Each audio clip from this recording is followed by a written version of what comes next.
What's up, small business heroes? Welcome to the Small Business Podcast, where we talk about all things PR and making it accessible so that people of all lived experiences can get seen in the media. Every week, we share tips and strategies that are proven to work from even the earliest bootstrapping entrepreneur to a seasoned startup.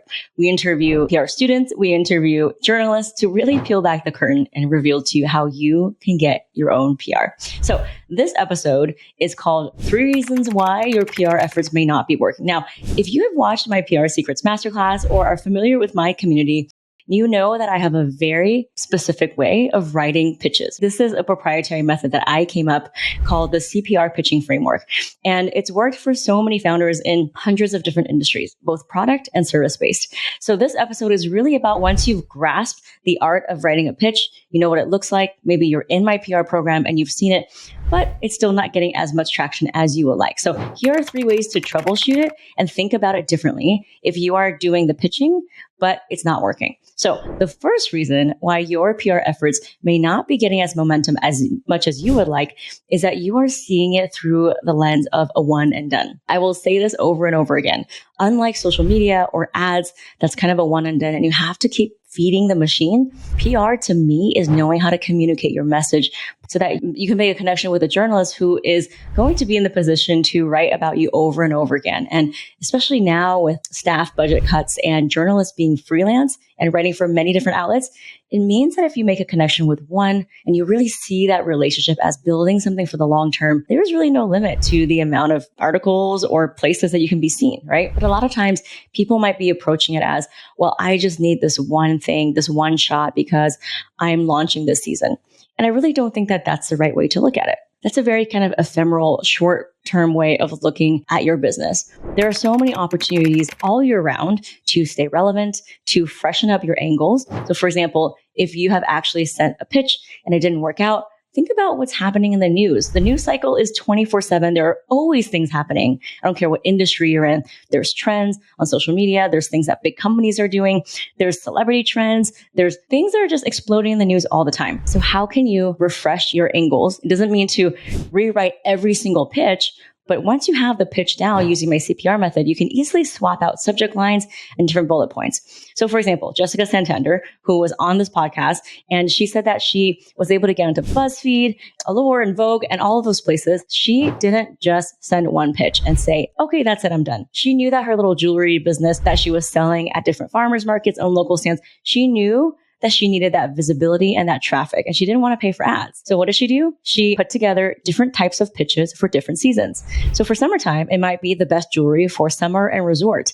And then for the winter time Q4, it might be a bundle collection to give as a gift. And so if you are in the product business, think about how your product, and again, it's about highlighting 1 or 2 products, not giving the journalist your whole brochure. How can you highlight something that is seasonal, that is really the standout item for the time that we're living in? If you are in food and wine, it could be a various taste palette or an ingredient. If you are in fashion or apparel, it might be a style or a way that something is shaped or cut or colors, right? If you are a coach, it might be a skill set or topic that people are talking about. All of these things are constantly changing. So the way that you really need to see PR through is not a one and done. It's to think about, how can I refresh my angles? How can I build upon this really, to me, a $10,000 an hour skill of knowing how to pitch? And it's just simply tweaking and editing it for the relevance. Because remember, relevance is really what makes something news. You're not selling to the journalist. And the more that your pitch sounds like a product brochure or an order form or a marketing deck, the more it's going to get ignored. Why? Because then you can just go to their ads department and buy an ad. And if we want to bypass that, if we want to get the journalist's attention so that we can get featured for free, which to me is the holy grail, it's the earned media, which is what we do here at Gloria Chow PR, you need to be relevant, because news is relevant. So think about that. Now, in the PR Starter Pack, I have an entire checklist of all the different relevant news and seasonal trends for every single quarter. But you can start to think about it too by thinking about what month we're in. Maybe there's some holidays. Install a Google News alert and think about all the different things that are happening in your industry that are breaking news. How can you maybe add your little piece? How can you add a little bit of context, a perspective? And don't think that everything has already been said before, because I promise you, there are people who need information at every level. We had Ivory Howard, who's in our PR program. She got featured on US World News like many times. And on all these yoga and Pilates blogs. She is a Pilates instructor.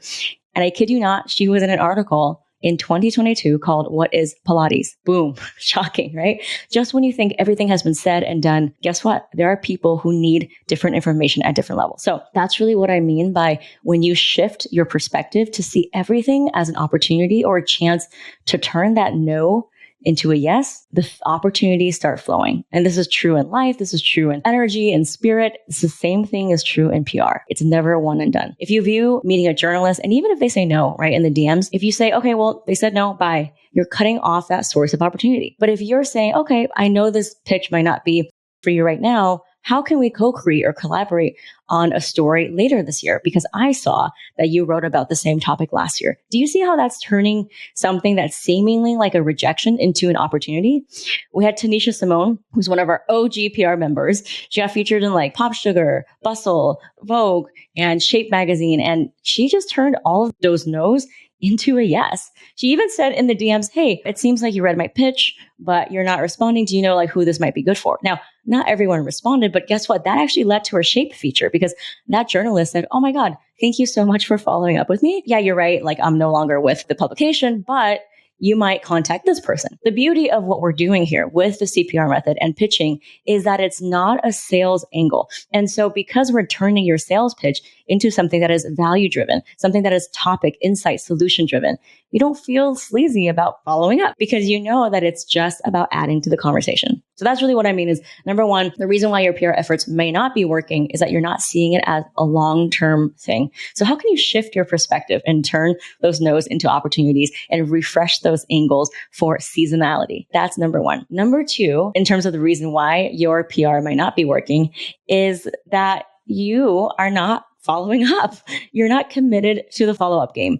And I always say this, I've never had anyone get featured without follow-up because journalists get hundreds of emails a day. And it's nothing personal that they don't read yours. It's just they literally are getting pulled in so many different directions. So my PR students know this. I want you to install an email tracking device. You can just Google it. I don't care if you have Chrome or Outlook, but there are different software that you can use to track your open rates. So you're not making assumptions out of no data and saying, oh, well, the journalist hates me, which is just an illusion because the data will tell you whether or not your email has been opened. And I obviously have a full training on that in the starter pack and subject lines because your open rates are all about your subject lines. But the follow-up game is something you must commit to when you commit yourself to PR, when you commit yourself to leveling up and showing up in a bigger way, because you have to believe that you're offering something of service, a solution to people. Even if you're selling face creams, the beauty of what we're doing here with the CPR method is you're not pitching your product like an infomercial. You're pitching it as a solution to someone with a specific problem. And so with that energy, I just want you to be committed to following up. I've really never had a journalist, and I've interviewed a lot of them on this show, and I've also had them in our PR program where they actually come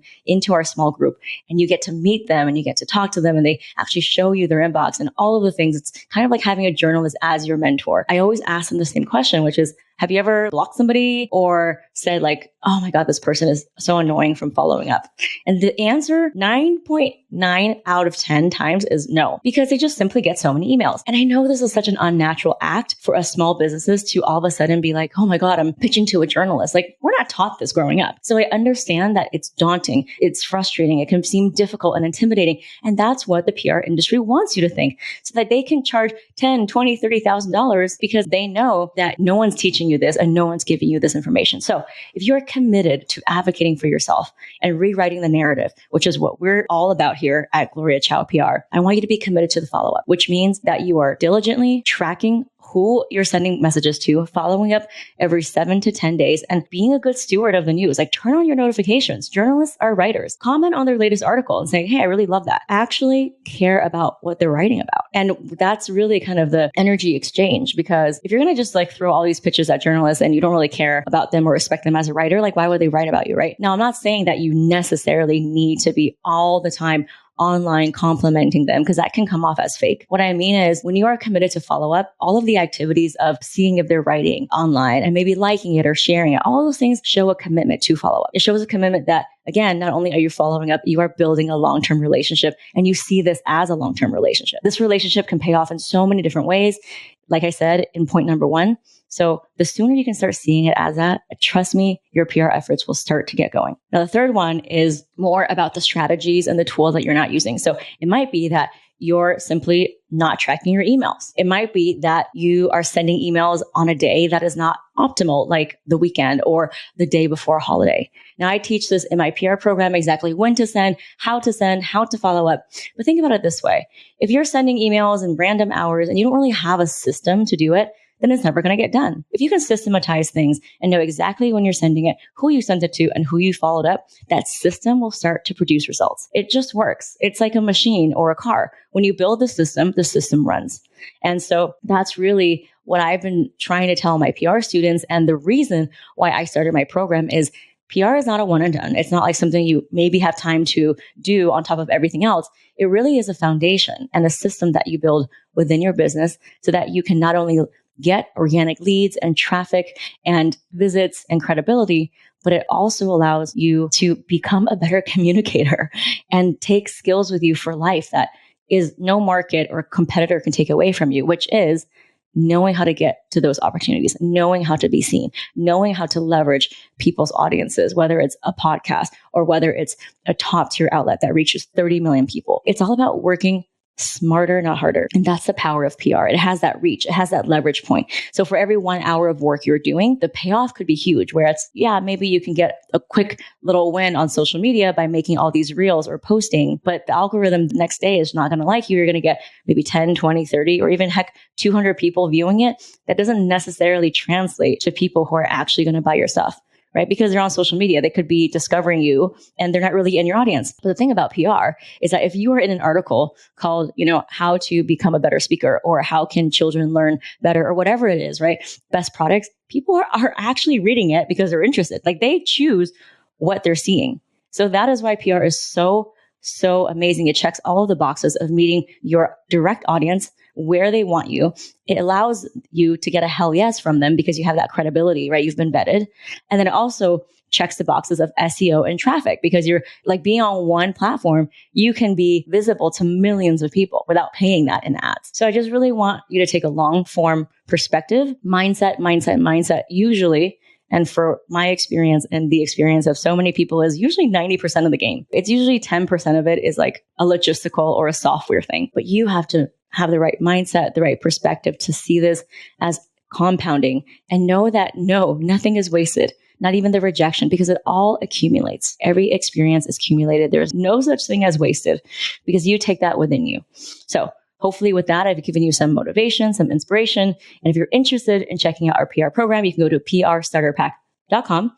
And if you know anyone who is a small business and looking to advocate for themselves and really learn the skills in community with others on how to grow our business on our terms, then have them join you and maybe show this podcast to them. As always, I'm cheering for you. And until next time, bye.